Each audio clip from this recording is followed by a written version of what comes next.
Good morning, everybody. Welcome. We're delighted to have you here. Such a splendid day, and we're in for a treat, and I'm delighted to have all of you here. When we have outside groups that come to CSIS, we're responsible for your safety and well-being, and if there is an emergency, I'm responsible for you. So let me tell you what I'm going to ask you to do. If we hear a voice that tells us that we need to leave the room, we're going to leave the room. These doors behind me, we see this one here, we'll go through those doors. This is the one that's closest to the exit that takes us downstairs to the street. We're going to take two left-hand turns, and in a right-hand turn, we're going to go over to National Geographic, and I'm going to buy everybody a ticket to see the new exhibit on the Queens of Egypt, okay? It's a wonderful show. Now, we're not going to have to do that. We've never had an emergency here, but I want you to know that we're ready for it, and please follow me if we need to do something. I am going to take care of the dietman first, but you guys follow as close as you can, all right? It is a real privilege to have this delegation here. I remember, I think it was about 8 years ago, when Prime Minister Abe, this is back when we were in our old location on K Street, and he gave a speech, and the famous line was, "Japan is back." You remember that? Well, what I'd say the line that we should be saying today is, Japan's future has arrived. And I explained to this delegation, these colleagues, I've had the chance to watch them for a number of years, but they were always part of a delegation sitting way down at the end of the table with a bunch of old guys who dyed their hair that were sitting at the head of the table, right? You know? And in the wonderful deferential culture of Japan, the only people that do the talking are the old guys. We weren't hearing the voices of the rising generation. And I am so impressed by the quality of the intellect, the perspective of this rising generation. This is the first time that we're hosting them as their own delegation, not as tagging along. And it is a real opportunity for us. We get to hear now the future for Japan. And they're going to share with us the vision, the perspective that's going to enliven Japan. Japan is now the leader in Asia. And I remember as I was never young, I guess, but as a younger analyst, and it was that kind of famous line, big brother, little brother. Well, Japan is now the big brother. Japan is helping anchor and lead for democratic values throughout Asia. And we're a little confused over here right now. We're not really out front like we once were. Thank goodness Japan is. And we see this remarkable rising generation that is ready to lead. I welcome especially Shinjiro Koizumi. I'm proud to say at one point he worked with us here at CSIS. He had just finished at Columbia, as I recall, and wanted to have some experience in Washington and was with us in the Japan Chair. And it was too brief a period, but it was a wonderful opportunity, and I've had the opportunity to stay connected with him since then. I've pleaded several times for him to come and speak with us. Today we have that opportunity. You all know him, so I'm not going to take your time to introduce you to him. But I would ask you, with your very warm applause, to welcome him. We're going to hear an important message today. So would I ask you, please welcome Shinjiro Koizumi.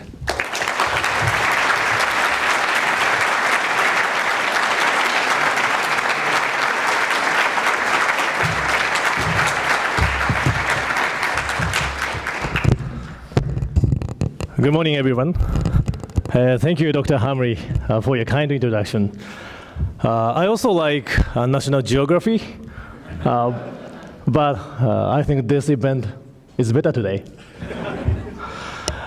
Ladies and gentlemen, thank you all for coming here on a Friday morning at the end of another busy week.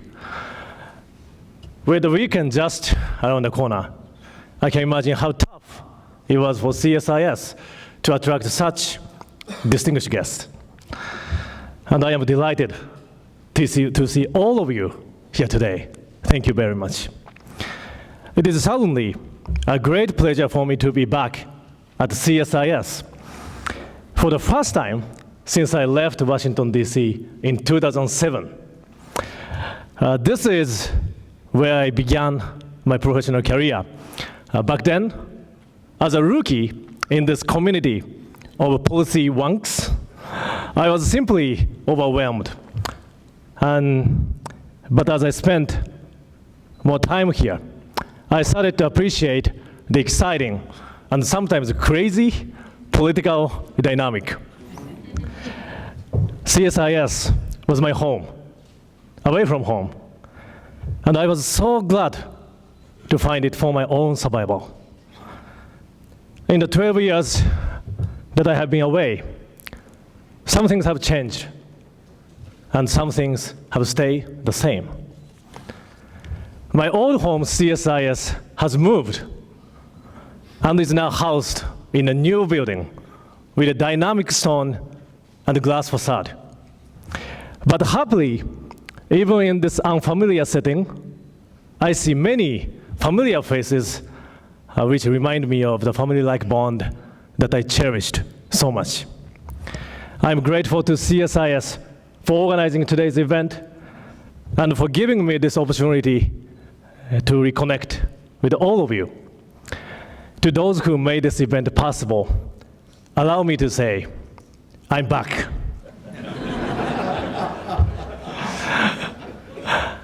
At CSIS, I was under the mentorship of Dr.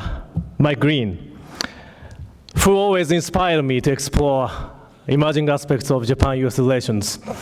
And just to let you know, Dr. Green was a captain of a fencing team at college. And he also taught me what discipline is really about. Back then, many of our friends in this town saw uncertainties in Japan's political and economic future. In particular, lack of sustainable political leadership in Japan sowed doubts about the alliance. It was then that I started searching for my clues, asking myself how we should strengthen our alliance and preparing for my own political career. Had I not spent that time at CSIS, my perspective would have been different and somewhat pessimistic. In clear contrast to those days, I am now fundamentally an optimist about the future of Japan. And this is exactly the reason why I am here today. Now serving my fourth term as a Diet member, I have been fortunate to gain experiences both in the government and the party. Politics is about the future, and I came here today to share with you how I feel about the future of Japan. Japan is at the edge of a new frontier. And I am determined to make Japan, with a decreasing population and 100-year life expectancy, thrive in the future. That is the key message that I would like to leave with you today. Let me start by telling you a little bit about my background. I grew up in Yokosuka, Japan. The legacy of Yokosuka goes back to the period when Japan was still an isolated country under the Tokugawa shogunate. It was when Commodore Perry landed in Yokosuka in 1853 that the opening of Japan began. Today, Yokosuka hosts a naval base, the home of the US 7th Fleet. It is the only home port for the US aircraft carriers outside of the United States. And given Japan's severe security environment, the Japan-US alliance is indispensable to Japan's security and regional stability. The presence of US forces in Japan is of vital importance for maintaining deterrence. And Yokosuka is known for its good neighbor relationship between the US military and the local community. As someone representing Yokosuka, I take great pride in such a cordial relationship and pay tribute to the dedication of the men and women in the US forces who selflessly serve the alliance. From childhood, I was aware of the unique tie between my hometown and the United States. As a high school student, all I did was practice baseball every single day, hoping to make it to the national championship. Being inspired by the tornado, Hideo Nomo, of the Los Angeles Dodgers, it was very natural for me to look to the United States for something big, Major League Baseball. But not just that. I was looking for something inspiring outside of Japan. Baseball also played a key role in the relationship that I had with my father, Junichiro Koizumi. Clearly, baseball was more important to him than golf. You may recall the scene. He and President Bush tossed around the baseball at Camp David. He even threw out the first pitch at the Yankee Stadium. He still says that every time he threw out the first pitch, he got a strike, 100% of the time. In his capacity as a prime minister from 2001 to 2006, he transformed the alliance in the global context. His 5-year-long personal tie with President Bush set the course for Japan's foreign policy at the beginning of this century, particularly after 9/11. Calling himself Lionheart, along with his trademark wavy gray mane, he was known for his charisma, blunt language, and tremendous love for Elvis. But as a father, he was somewhat calm and always encouraged me to see Japan from the outside. His message was, seeing it from inside will not suffice. This may sound simplistic, but it was powerful enough to push me to pursue my academic interest in the United States. Matching my father's success and lasting legacy will be very tough for anyone in Japanese politics, including myself. But I am proud of who I am and from where I come. On Wednesday, May 1st, the new era of Reiwa under His Majesty the Emperor began in Japan. The abdication of an emperor took place for the first time in 200 years. As we have just started a new chapter in a new era, it is a good time for us to think about where things should go from here, say, in the next 20 to 30 years. This is particularly relevant in view of recent developments around the globe. Now, turning our eyes to the world, we see that the rules-based liberal order is at stake. Confidence in such order has eroded. One cannot take it for granted that this order will continue to be valued, enjoy as robust support as it did. Challenges are coming from unhappy electorates, as shown by hillbilly elegy, the Brexit referendum, and the Yellow Vest movement in France. In many places, political leaders are facing intense division and polarization within their countries. Interestingly, Japan seems to be an exception to this trend. Despite the changing political landscape in the world, Japan remains stable, and we haven't experienced a hyper-polarized environment so far. For now, we have a certain level of predictability. Although this is true, it is also true that Japanese society is facing challenges. A number of factors such as depopulation, aging, sluggish economic growth, and the consensus-driven culture have undermined Japan's strength. I am fully aware of the reality that Japan is walking a tightrope in facing the dilemma of stability and stagnation. In recent years, world leaders have been grappling with the challenge of adapting the international order to the changing world while upholding key principles such as rule of law. As we find ourselves in this adjustment period, it is hard to know if and when we will finish making such an adjustment. But no matter how long it takes, and what kind of order we establish in the future, there are things which won't change and things which must change if Japan is to survive in this changing world. This is the construct that best explains my approach to the future of Japan. First, I would like to explore the things that won't or should not change. One of those things is this: Japan will prosper only by engaging with the world, as has been the case since the end of the war.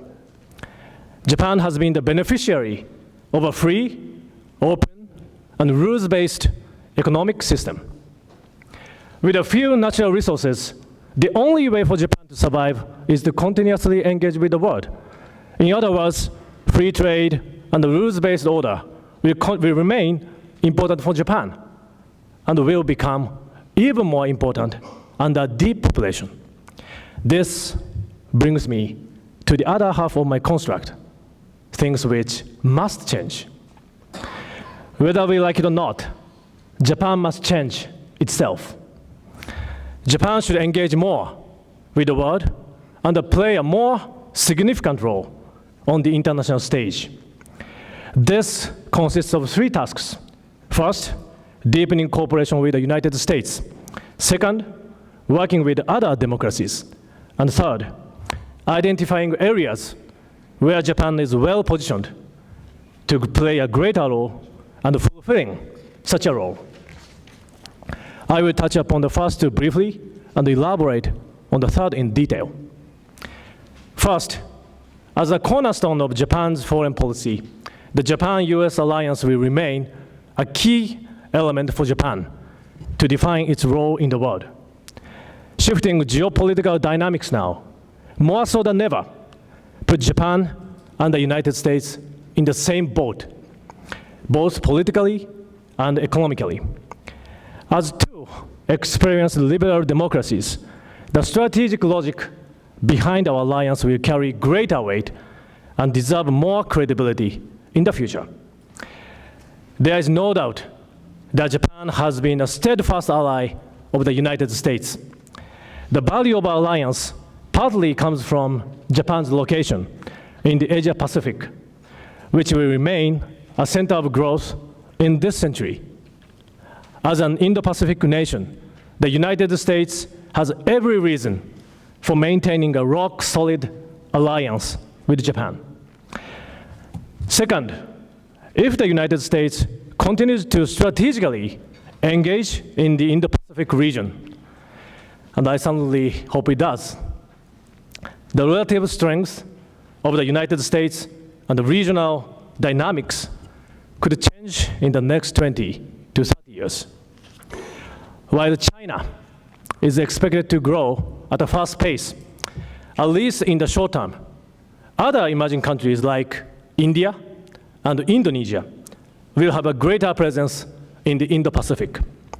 As such, there will be room for further collaboration between Japan and those democratic countries. Such thinking is already reflected in Japan's concept of FOIP, or a free and open Indo-Pacific. Third, Japan should play a greater role to contribute to the world. From the security standpoint, I believe we are on the right track. A number of policy initiatives are already making it possible for Japan to do more. But here, I'm not only just talking about the security context. I would like to draw your attention to the biggest challenges for my generation: Japan's demographics and rapidly aging population. The implications of a depopulating, or if you will, a shrinking and aging Japan, the third largest economy in the world, are big.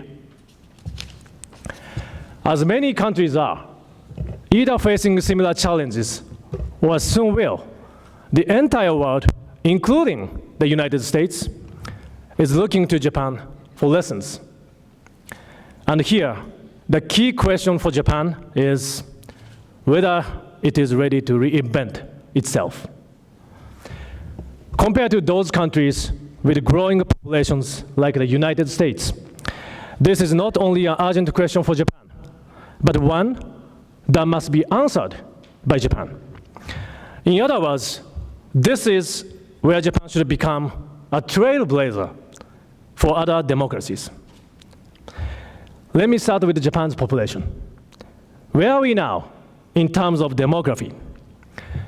One estimate shows that by 2100, Japan's population will decline by half from current levels to 60 million. In the worst case, whereas the world's population will increase to 11.2 billion.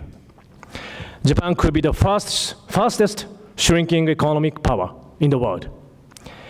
A shrinking population is indeed our biggest challenge domestically.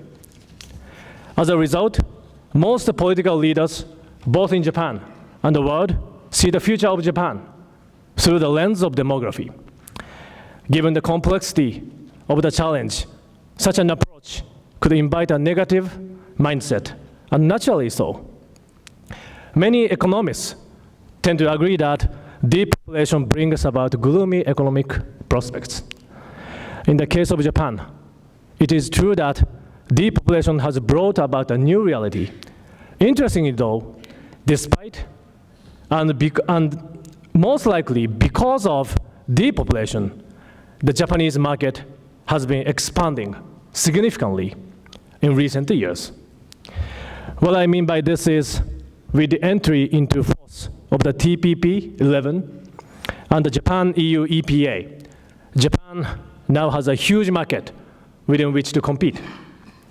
We are even trying to expand it by inviting others to the TPP and negotiating a new trade deal with the United States and the RCEP agreement with ASEAN, China, India, and others. The expansion of Japan's free trade zone under Prime Minister Abe will be remembered as his remarkable legacy. And I am also proud of my father's achievement in initiating Japan's very first EPA with Singapore in 2002. In this way, we have been the flag bearer of free trade for the last 2 decades, and we will continue to be. From the 1970s and mid-1980s, Japan was under enormous pressure to open up its market and was criticized for its protectionist economy. But now, due to our depopulation, it is necessary for Japan to look outside to maintain its prosperity and national well-being. Once we achieved our current level of well-being, it became impossible to sustain it only by staying in Japan. For better or worse, Japan's demographic change has had an overarching impact on society. Agriculture is no exception. In my party role as the director of the Agriculture and Forestry Division, I observed what happened to this industry in the last decade. But even in this traditional industry, transformation and innovation are underway. Japanese farmers are now seeking new frontiers in overseas markets under the slogan of turning our eyes to the market of 10 billion people. Japanese agriculture is on course to reach its target of 1 trillion yen in exports by 2019. Even in this age of AI and IoT, we human beings must eat. We were designed that way. Yes, we all love eating, and care about what we eat. The size of middle class is expanding, both in emerging and developed countries. There are more and more people who are seeking longevity through a healthy diet. This is what is generating a greater demand for Japanese agricultural products. After spending 3 years in the United States, I came to realize that Japanese consumers are among the world's most demanding when it comes to food quality. Other countries have heard about the quality of our food and want to enjoy it too. I am confident that Japan's exports of agricultural products will continue to grow. Depopulation has changed our labor market too. Currently, Japan is nearing full employment. For the economy to grow, Japan needs more labor. This has been the impetus for Japan to promote women's active participation and to open its door wider to skilled foreigners. It has also pushed Japan to introduce fast emerging technologies like AI and robotics. There will be a new division of labor between jobs that can be done by humans and those that can be done by robots. There is a renewed focus on autonomous mobility and precision medicine in Japan. With our creativity and sense of urgency, Japan is well positioned to offer leadership in addressing the depopulation issue. Over the years, depopulation has deepened cynicism and pessimism toward Japan. But historically speaking, Japan has experienced depopulation 4 times in its history, including now. So depopulation itself is not completely new to us. Japan was simply lucky to expand its population until 10 years ago. With the advent of digitalization, we now have a new set of tools for addressing this challenge. Therefore, the narrative this time will be much different from the experiences that Japan had before digitalization. Let me now talk about Japan's aging society. Where are we now in terms of aging? Japan will surely be the first nation to be a society of centenarians. Can you imagine that? Let me give you some numbers that speak for themselves. Last year, Japan set a new record for the number of people over 100 years old. There are almost 70,000 people aged 100 or over in Japan. 70,000. The number is expected to double or even triple in the future. A couple years ago, the government of Japan announced to discontinue its tradition of giving an expensive silver sake dish to 100-year-old citizens for celebrations because it became too expensive for the government to continue. Right after the war, the average life expectancy in Japan was 51 years for men and 54 years for women. Now, the figure is 81 for men and 88 for women. In short, Japanese life expectancy has increased by more than 30 years in the last 70 years. What this means is that Japanese boys and girls born in 2019 are expected to live on average until the beginning of the 22nd century. As such, living until age 100 is becoming a real possibility for Japanese, not a fantasy. As a matter of fact, according to Professor Linda Gratton, one of the world's top business thinkers, a child born in Japan in 2007 has a 50% chance of living to be 107 years old. Against this backdrop, it is not uncommon for Japanese politicians, especially those in the younger generation, like me and my colleagues today, to talk about policy options for the 22nd century. This might sound surreal for many of you here, but it is real to us, given where we are at this moment. So, what would a centenarian society look like?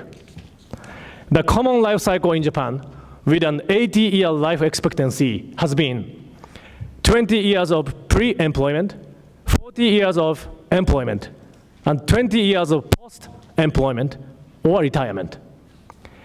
Imagine what would happen if we added an extra 20 years to this cycle. If we were talking about the United States, it could mean that you'd have an extra 20 years of retirement. But in the case of Japan, that would be very unlikely. Rather, we would choose to continue working. According to one poll in Japan, asking how long people would like to keep working, 42% replied that they would like to do so as long as they could. There is already a large number of healthy elderly in Japan who are willing and eager to work. As such, aging is pushing Japan to change our way of life and our way of doing business. For instance, age 65 is now too young for retirement in Japan. Some people are even suggesting that we should set the retirement age at 75.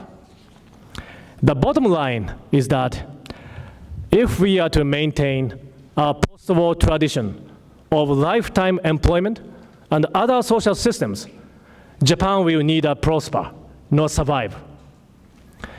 In my current capacity as Director of Health, Labor, and Welfare Division in my party, I have been working to transform the Japanese economic and social structure, including social security, education, and work style reform, looking ahead to a future with a life expectancy of 100.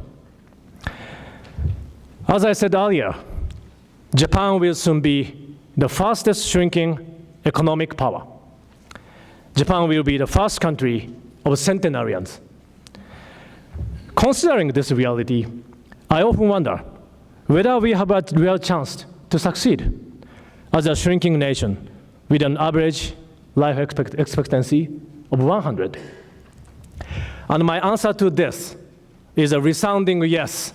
We do have a chance to succeed. And depopulation and aging could be a new frontier for Japan.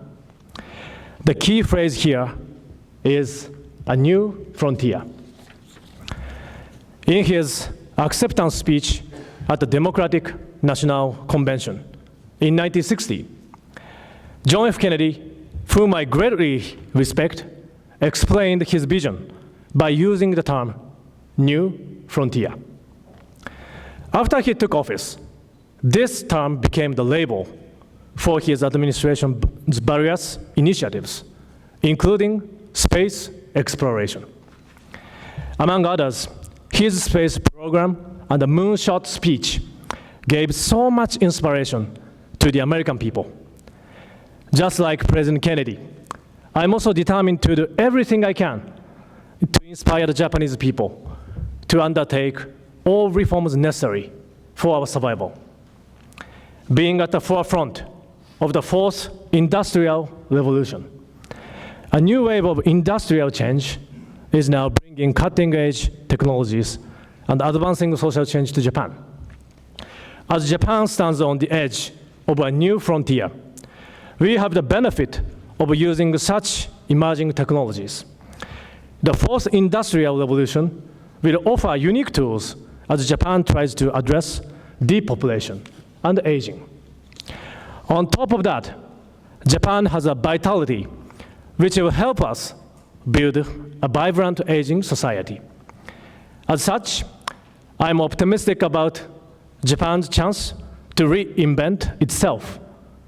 Japan will remain the strongest ally for the United States for many years to come. Ladies and gentlemen, while I am here, there's something else that I would like to stress. That is about the two-way exchanges between Japan and the United States. It is often said that the strength of the United States comes from the fundamental optimism of the nation. That is something I learned through my time in this country. Other than the United States, there are a few countries that can translate the power of hope into real action. This is the country that taught Japan what the power of hope and optimism can do for us. The power of optimism will guide me as I navigate through my political life in Japan. I am absolutely convinced that Japan will remain a reliable partner for the United States and for the world. Looking ahead to the future, I will never, ever walk away from the challenges that Japan faces. As I stressed earlier, the guiding principle for Japan's future should be its engagement with the world and its reinvention. And the impetus for such engagement and reinvention comes from people, not robots. This brings me to the final point that I would like to make today. As you know, the number of Japanese students studying in the United States is decreasing. In this context, let me share with you a short line by a well-known English writer, Mr. Kipling. He once wrote, "What should they know of England, who only England know?" The same question is worth asking in the case of Japan and the United States. Especially those who are listening to my speech in Japan, I would like to encourage you to come and study in the United States. When baseball legend Ichiro announced his retirement in March, he touched on the virtue of becoming a foreigner. Quote, "Becoming a foreigner has taught me to be considerate and compassionate. These feelings only come through experience." Unquote. That is exactly what I feel about my time in the United States. I would like to encourage more Japanese to study and work here. Of course, CSIS is the best place to work. Likewise, I would like to encourage more talented Americans to visit Japan. For the past 2 days, I have conveyed this message to the people who I met here. Two-way exchanges between Japan and the United States, particularly between youth, will serve as a foundation as we reinvent ourselves and engage more with the world. There's so much that Japan can learn from the United States and vice versa. As I said earlier, what I learned from the United States made me who I am today. If we continue to learn from each other, and we shall continue such tradition, our alliance will continue to be rock solid for many generations to come. Finally, I hope that today will be the day when we start looking at Japan and the future of our alliance in a more optimistic way. It would be great if all of you share in my optimism and passion for Japan's reinvention and engagement with the world. Thank you very much.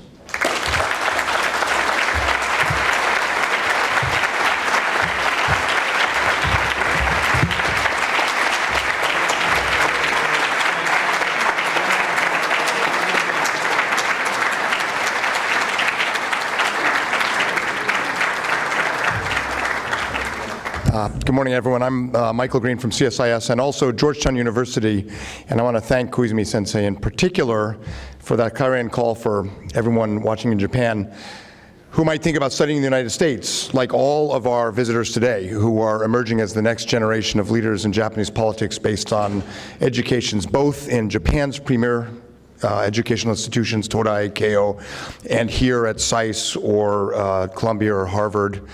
And I know for Sheila Smith and myself, for Jeffrey Horning, who had along our journeys, a few years at Tokyo University or Keio studying. It's transformational, and I'm really, really glad that as part of your vision for the future, you sent that message out. And we're so proud of you at CSIS, and so proud that you would come back here to give a speech that was almost as good as the speech you gave here when you left. 12 years ago. So we have a 2-for-1 special this morning at CSIS. We're going to have a panel of distinguished leaders in a moment, but one of the members of the delegation is the very distinguished Minister of Justice from Japan, Takashi Yamashita, who served in the lower house beginning in 2012, representing Okayama, and is a career public prosecutor and worked here in the embassy when Rich Armitage and I were in government, pushing over the end zone, the Mutual Legal Assistance Treaty, which was a very big deal. So we're going to have some remarks from Yamashita Daijin, and then we'll invite the rest of the panel up. Yamashita Sensei, please.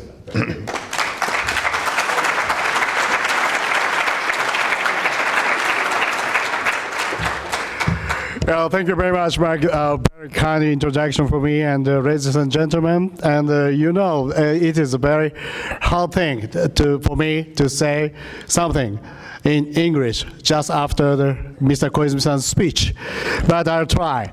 And it is my great pleasure and honor to say something at CSIS, one of the most prestigious think tanks, as one of rising political leaders of Japan, with the real leader of the new leaders, Koizumi-san, and my colleague leaders, Fukuda-san, Ono-san, and Murai-san. I'm really honored. And I will touch upon some new change in our Ministry of Justice for today. The Ministry of Justice of Japan was in the past said to be one of the most conservative, sometimes stubborn ministries in the government. The various roles taken care of by the ministry remained unchanged for decades or sometimes over 100 years. And the ministry contained its activities to matters at the domestic level. The time has come for change. Today, I would like to briefly explain some new developments with respect to the activities of the Ministry of Justice. And first, on April 1st, the Immigration Service Agency was newly established. I'd like to explain the background of this new role. Last year, over 30 million visitors from abroad visit Japan, and 2.7 million foreigners now live in Japan, and 1.45 workers now working in Japan. With this situation, we decided to change our law and set a new policy for that. And the new agency succeeded the function of the Immigration Bureau of the Ministry of Justice and strengthened those functions to address new issues. Through the reformation of the immigration system, a new category of residential status called designated skilled worker was established to address shortage of labor and also to attract skillful workers from abroad. In addition to that, for the first time, cabinet ministers agreed to set up comprehensive accepting foreigners policy to produce the multicultural, inclusive society. And we are very hopeful that the new system will enable to appropriate management and services of foreign residents and create an environment that will contribute to realizing, and as I said, multicultural, inclusive society.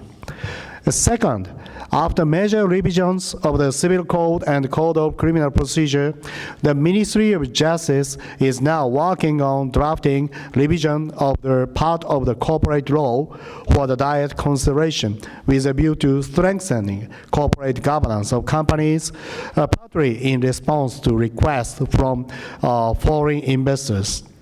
To touch briefly on some features of the outline, the proposal would include to oblige listed companies to introduce outside directors and to rationalize to some extent the procedures of shareholders' general meetings and so on. And moreover, the ministry with related ministry and agencies is now considering to make some major revision on real estate laws to address so-called owner unknown land issue, which is said by some research to be larger than Kyushu in total. And third thing and last, we are working on the judicial affairs diplomacy. It's a new word because this English is made in Japan. But Japan and the United States are the two leaders of the world that have full respect to the principle of rule of law. With the aim to enhance the rule of law at the international level, the Ministry of Justice of Japan is taking action based on its new initiative named Judicial Affairs Diplomacy. For example, the ministry has provided legal technical assistance to Asian and African developing states and capacity building programs with the participants counting around 5,800 practitioners, including judges, prosecutors, and police officers from 140 countries. And for promoting judicial affairs diplomacy, Japan will host the 14th United Nations Congress on Crime Prevention and Criminal Justice, so-called Kyoto Congress, which is the largest United Nations Congress in that area in April 2020 in Kyoto. I met with UN Secretary General, Mr. Antonio Guterres yesterday and talked about that Congress and asked to attend that the great opportunity. And the Ministry of Justice is actively working to make available English translation for foreigners to understand the legal system and the provisions of the laws of Japan. The Ministry of Justice offers the online Japanese law translation database, English translation of over 700 laws, including the civil code and corporate laws, are available online free of charge. That may enhance the atmosphere to invest in the inbound investment to Japan. And that is a part of our initiative and by the new age so-called rising politician. And as the fifth youngest Justice Minister of Japan in the history of the current constitution, I am now leading the ministry towards new Reiwa era. That means beautiful harmony and with new policy, with the new leaders of Japan as you see today. And I hope I am not a fake new leader of Japan, but I'll try my best. Thank you.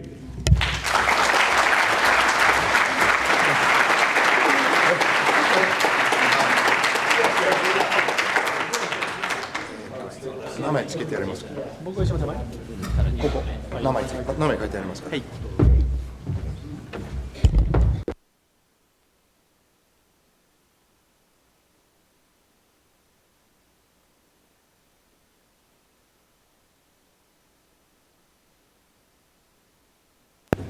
So we're going to have a dialogue here on the stage with our delegation, and we'll try to leave some time for questions from the floor. But let me briefly introduce some people who have now joined us.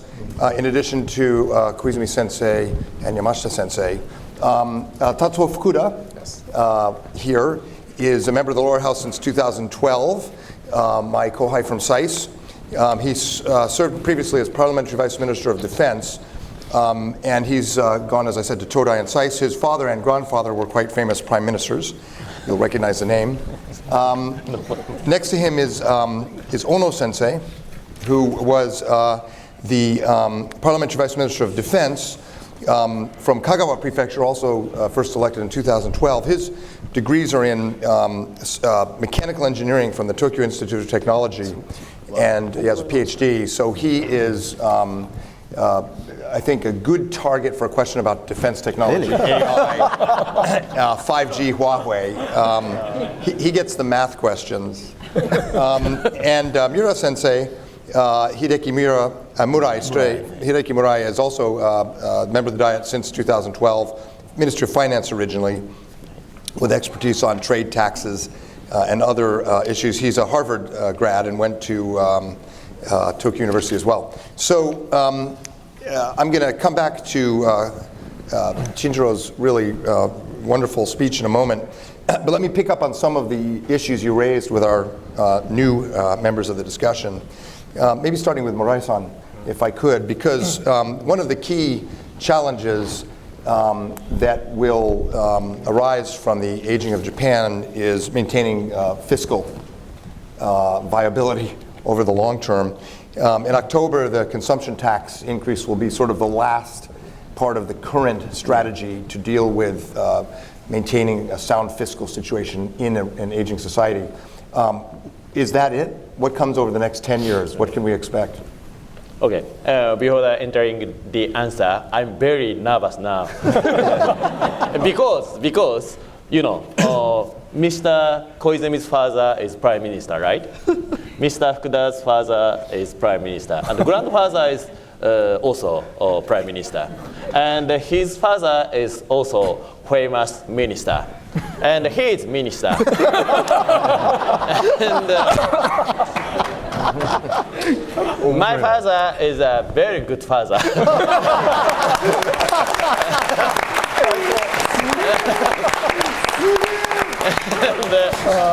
I would like to start my answer. And thank you for a very good question. Your comment is much better than my speech. In Japan, as well as in the United States, people tend to think about fiscal reform in a very simplistic way. We should cut spending, or we should raise tax. You have only two options. You need to choose either way. That's it. Very simple. Very simple. I know that. And the US Republican is pursuing smaller government, while Democrats are supporting bigger government. We have the same political dynamics in Japan. Fiscal hawk and the Ministry of Finance, I worked before, is pursuing for spending cuts. Liberal people and Ministry of Welfare is seeking to raise tax. However, both sides fail to recognize one important issue. The government debt has been increasing because the social structure has changed dramatically, as Mr. Koizumi said.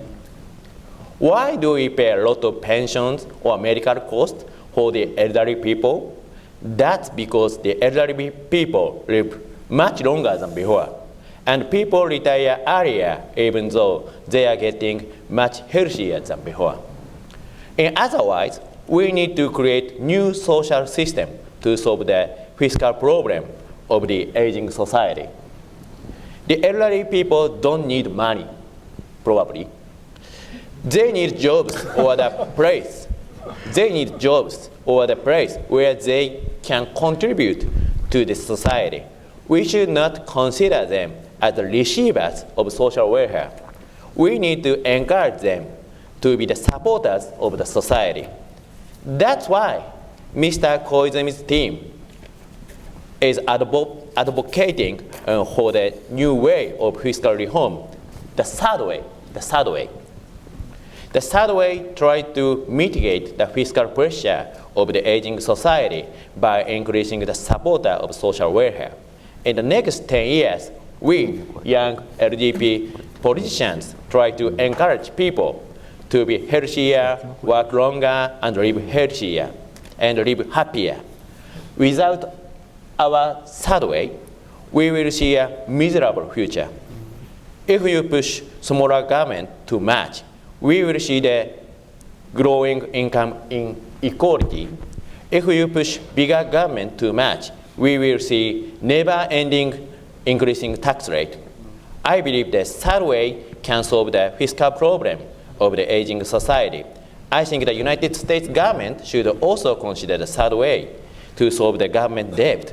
So the United States and Japan can cooperate in this area. Thank you. I know you worked in the tax bureau, which is probably why you said people don't need money, but but your point's very important. And of course, one of the other lines of effort to create a bright future with an aging society is immigration, which Yamashita Daijin talked about.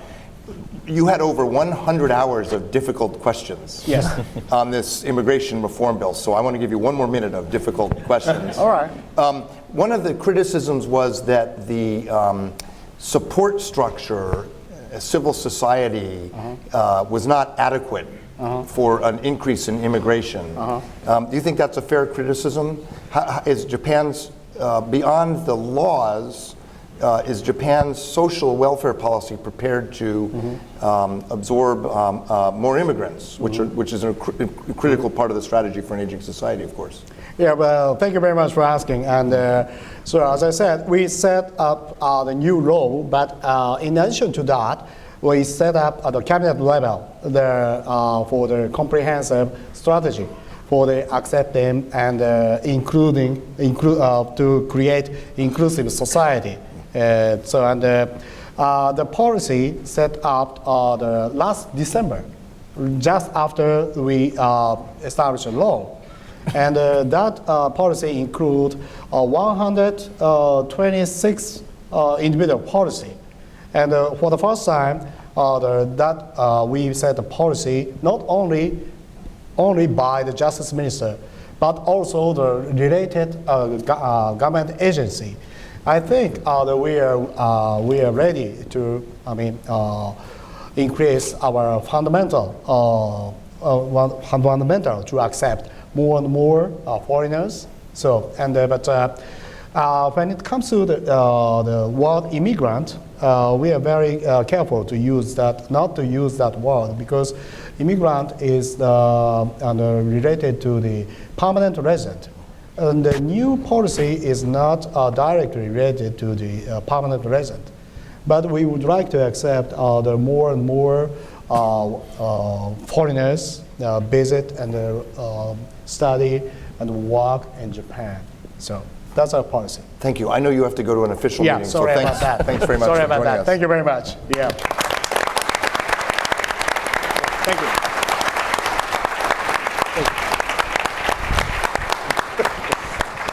So, Tatsuo, I think was it 10 years ago or something like that? I went with you and another friend to your district in Guma.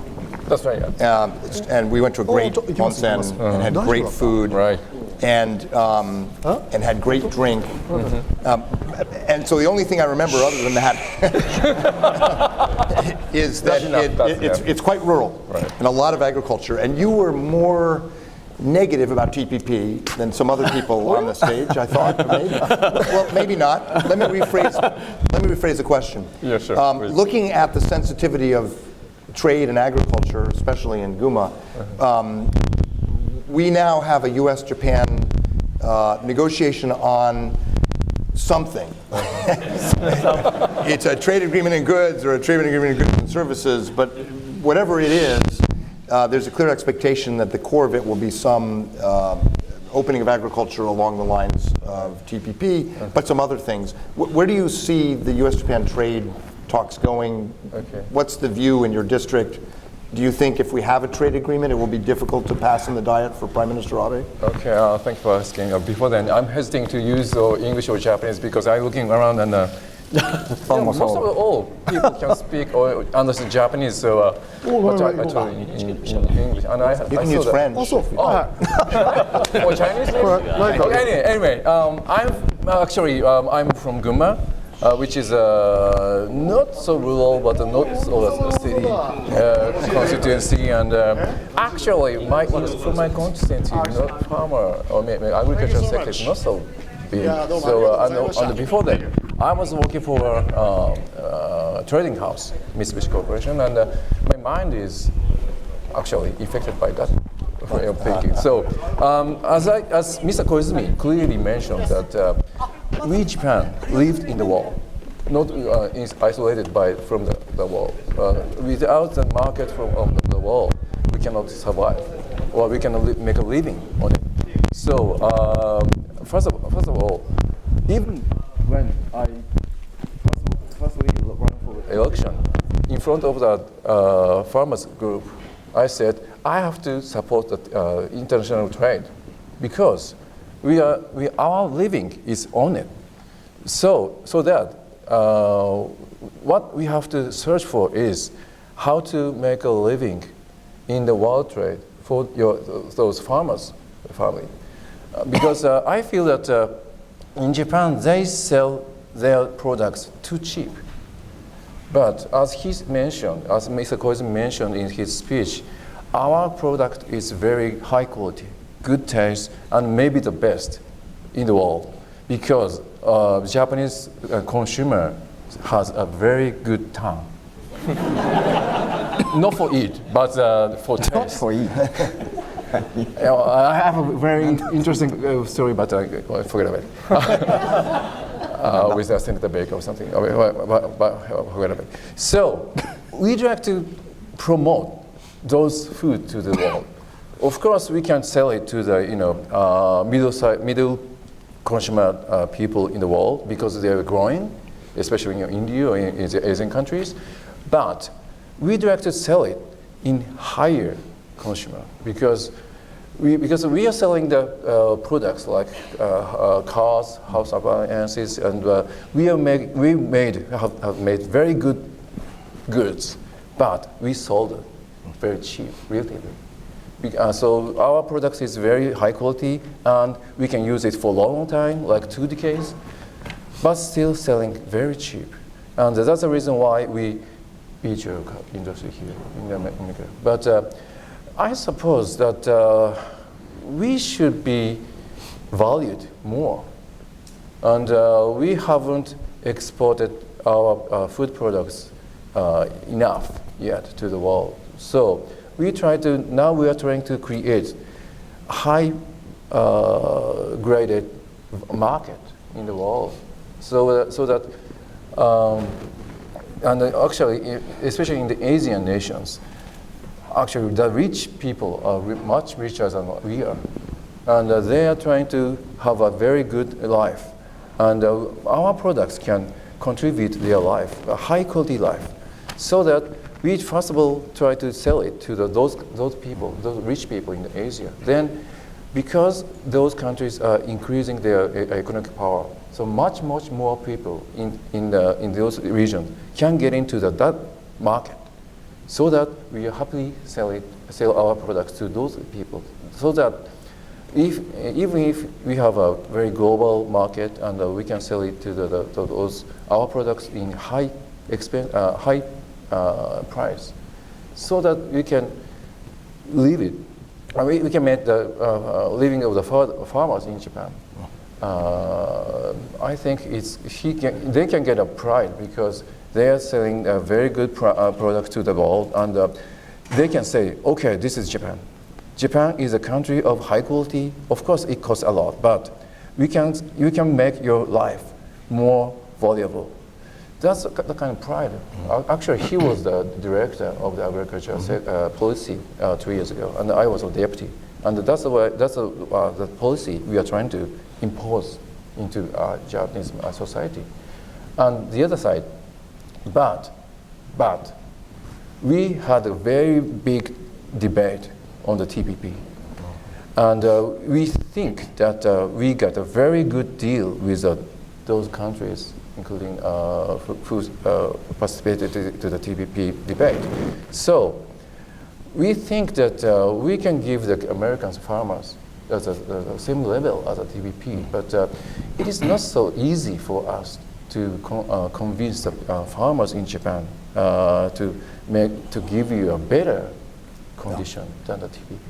But we really welcome the American to get into the TPP because this is not only the market, this is not only making money, but this is what kind of society, what kind of market or society we want in these global sectors? Politically, do you think, and you can answer this question Okay. as well. I was in charge of TPP when I was vice minister for cabinet office. So what I can say about TAG, trade negotiation between United States and Japan, it's very difficult for us to be required to make concessions above the level of TPP. So of course, I'm pro TPP and I'm really believers of open market. But this is our official position. Sure, but there's so agricultural market access at the level of TPP. But do you think, as a political issue, do you think the Japanese side needs some balanced or reciprocal access in the U.S. because TPP would have given very slow phase out of tariffs on light trucks and so forth.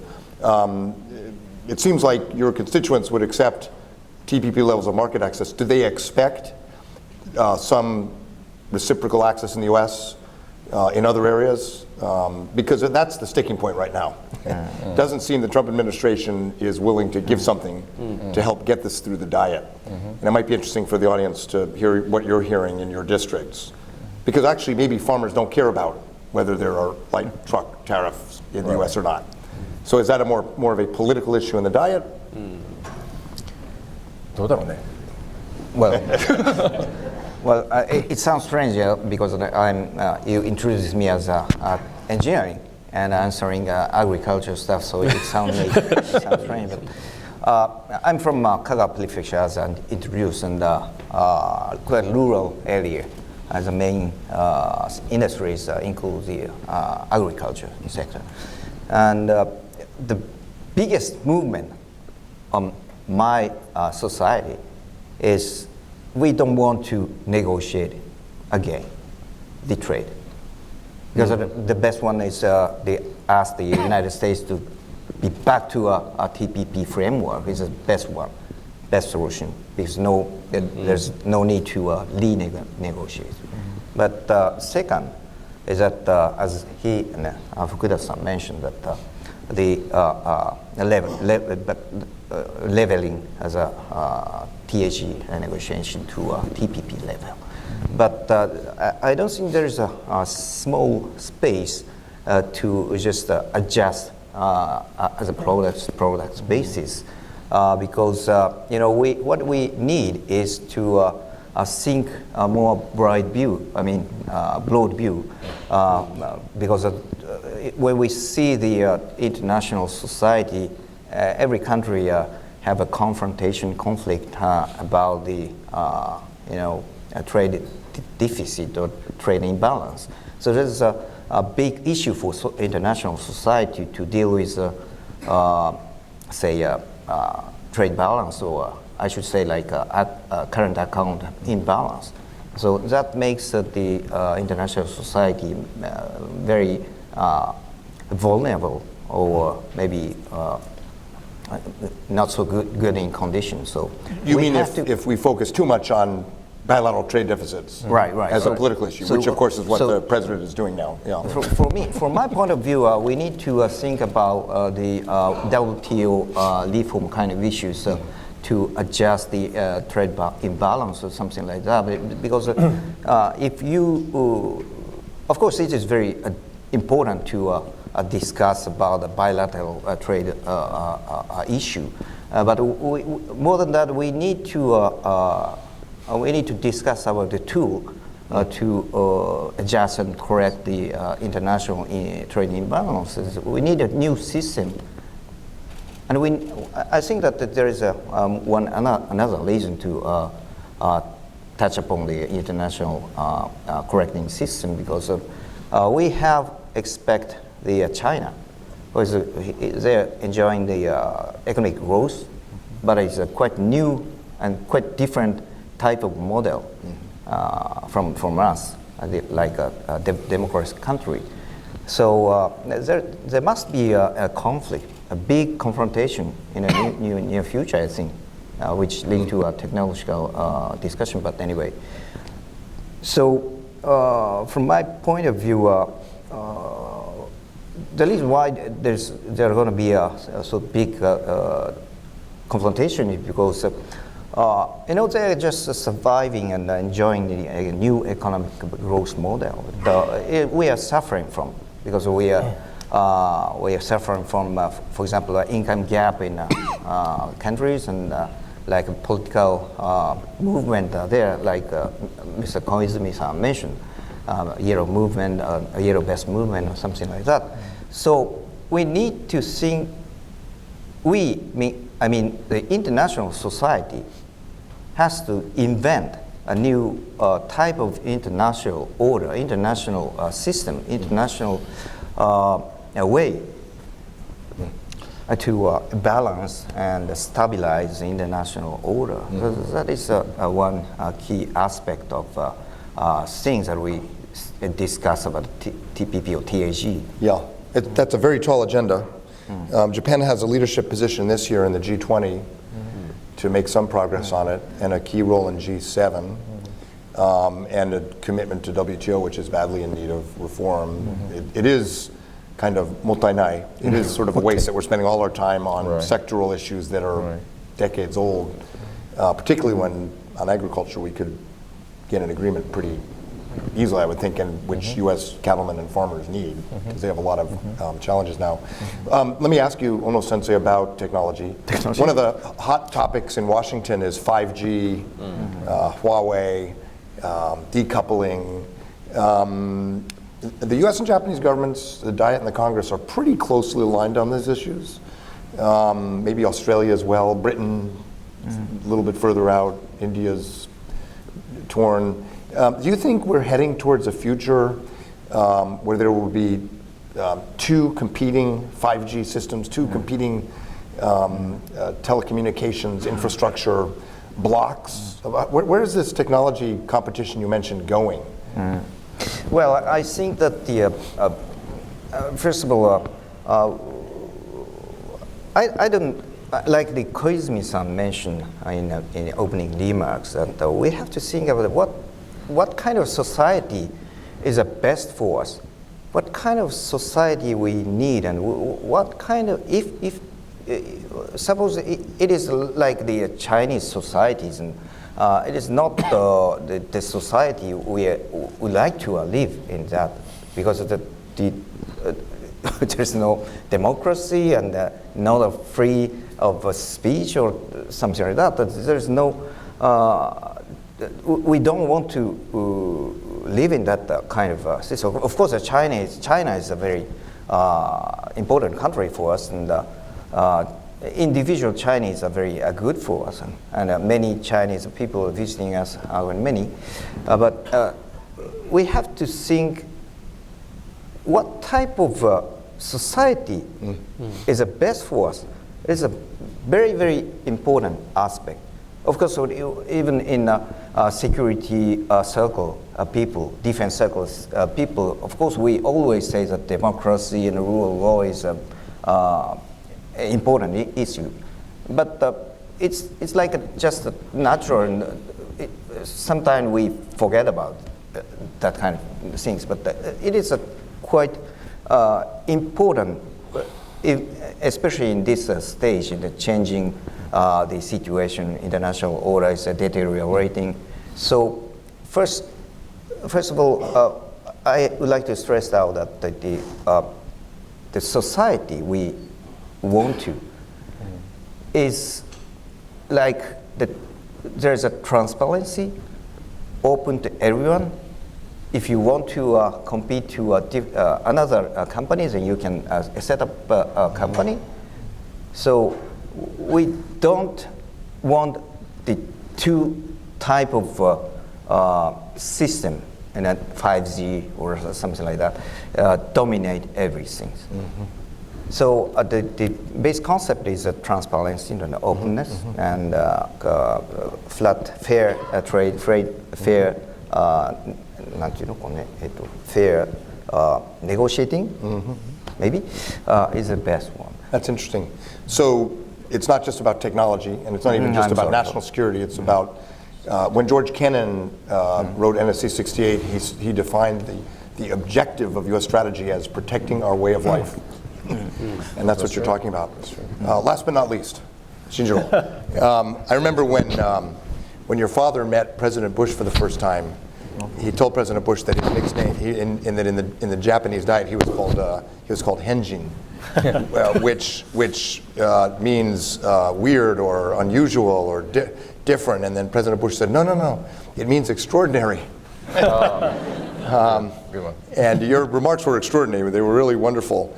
I want to pick up on one piece of it, which is you talked about U.S.-Japan alliance. You talked about FOIP, or Free and Open Indo-Pacific. You know, we're heading into the Reiwa era, and what is your vision for Japan's role in Asia? Under the Heisei era, Japan's popularity in Asia surged. Japan's the most popular country in Asia in most surveys, except in China and Korea. And so could you say something about heading into this new era?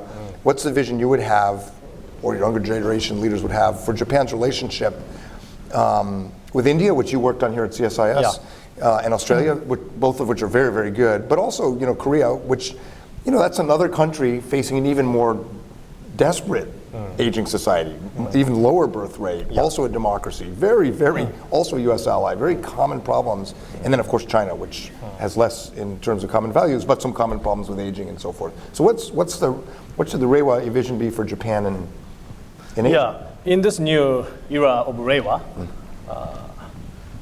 we are going to have a Japan Chair in Japan from CSIS. Can I get it? Yeah, sure. You're gonna have a branch in Japan too. And also in this period, I think in Japan you see less Japanese population. But in the international stage, you see more Japanese population. Like here. Today we have bigger audience than Japan. Thank you. So, yeah, actually today's event is a turning point for Japan's future.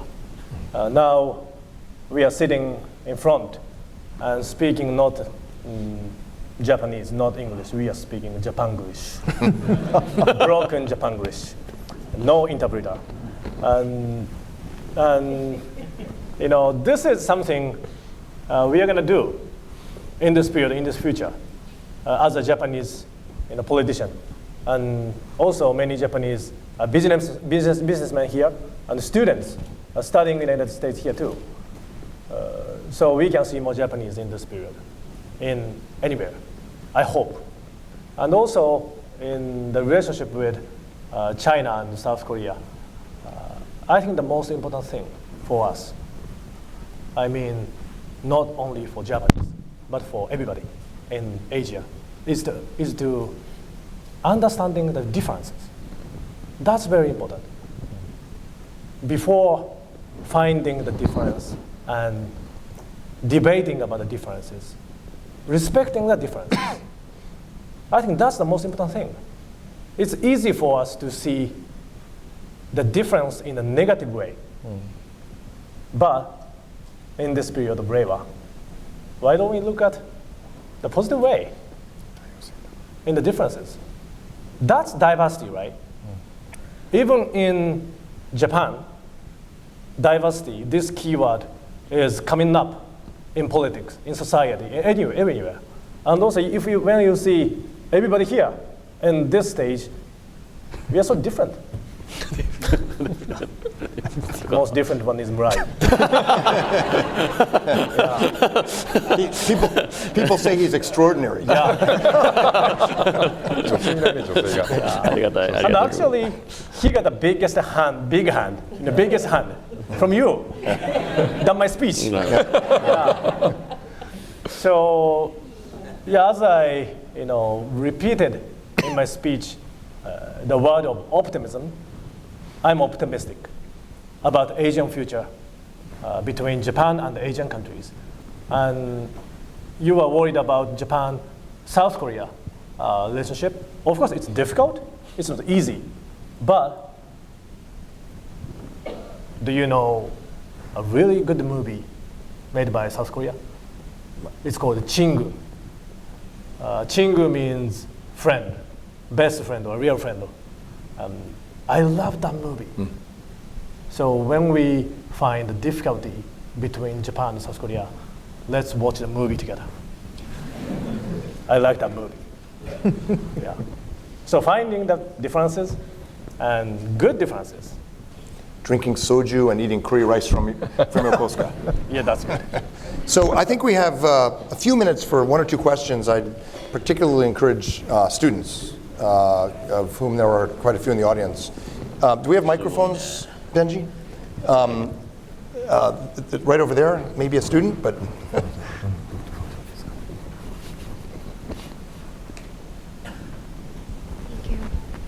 Hi, thank you so much. So my name is Sarah, and I'm currently a student at the George Washington University studying international affairs and Japanese. So my question is with regards to Japan's bilateral relations with South Korea. So it's obviously essential for Japan to work with the US and other democracies because we have to preserve this liberal democratic order. But it's rather unfortunate that there are so many obstacles in the political ties, despite being two strong democracies in the Indo-Pacific region and also steadfast allies to Washington. So my question specifically catered to Mr. Koizumi. Do you want to see any changes in the LDP's general approach to South Korea? And do you think that if we make these changes, could we encourage the diversity and the optimism that you hope for? Thank you very much for your question.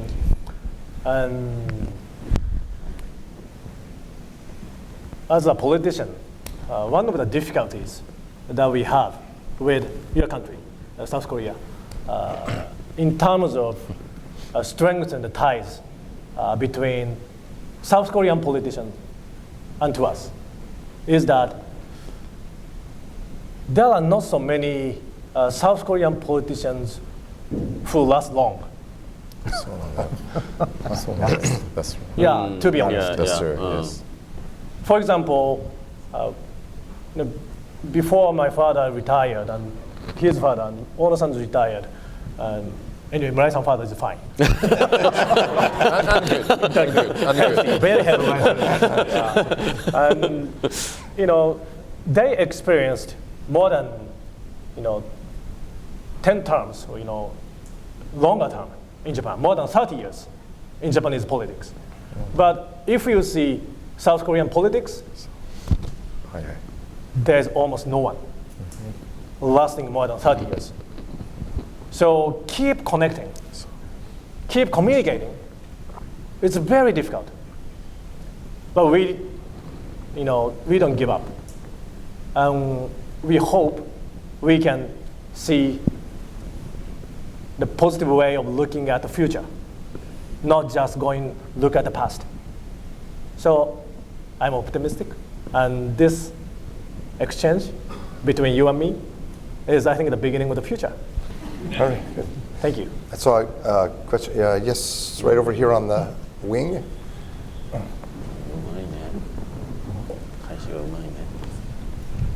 Thank you. I'm now at Aoyama from the Asahi Shimbun Japan's newspaper. I would like to put a question to Mr. Koizumi as well. Although I was impressed by your bold agenda to aim to keep the US-Japan alliance robust, President Trump has been saying that the United States has been taken advantage of or ripped off by the US key allies, including Japan. He does not have the view that the US-Japan alliance has yielded good dividends to the United States, which is at least in part a reflection of what many Americans see the US-Japan alliance. So I'm wondering what your response is. What would be your response to the president's victimization rhetoric? Thank you. I like his Twitter. Very enjoyable. But as a politician, there are two choices to react something happened in the world. One, react as soon as possible. This is the first choice. The second choice is wait and see. No reaction. So, yeah, it depends on the case. Of course, he likes to say anything he wants, and I think that's a good point as a politician. If we don't say whatever we want, it's not good. So, depends on the case. Yeah. One more quick question. Yes, in the middle aisle. Thanks, Anna. Thank you for interesting and discussion. I'm Shunsuke Yoshimura, senior at Kyoto University, and I'm now an intern for Japan Studies at Council on Foreign Relations. Murai-san was working at CFR too. Do you want to see this? And you cited the words by your father, look at Japan from the outside, and you encourage students to study in the US. And personally, I want to be a political scientist in the US, so my question is that how do you think can Japanese people in the US contribute to the engagement and reinvention by Japan and US-Japan relationship? Thank you. Thank you. I wanted to ask a question to your senior, Murai-san. If you say something, it's okay. But I think what you are doing now is a big contribution to Japan-US relationship. You are working in the US and studying Japan-US history and relationship. And it's not easy to keep the relationship, not only just US and Japan, but all the relations among countries, just keep steady relationship. So the important thing is to always looking at and be connected with the country, like Dr. Green, and also Mr. Armitage, and also your boss, Sheila, and like the Japan specialists. They are always thinking about us because not for Japan. They believe it's for the country too, for the US too, and for the world. That's why they spend a lot of time and energy to our bilateral ties. So I really appreciate their contribution to Japan. So I hope you're going to be the future Sheila Smith. Sheila Smith. Yeah, or future Mr. Armitage. Yeah, thank you. We're at the end of our hour. I feel like we could go much longer. It's been very, very rich, very, very fact-based and candid, but hopeful and optimistic. Just wonderful. The group of young rising stars, they're not, I don't want to call them young Turks, because the young Turks staged a coup d'etat. And in Japan they have this history, some of you may have heard of Gekkokujo, where the young generation seizes power, and it's not that. But it's very, very hopeful, optimistic. So I think what we'll call them is the League of Extraordinary Gentlemen. And please join me in thanking them for joining us today. Thank you.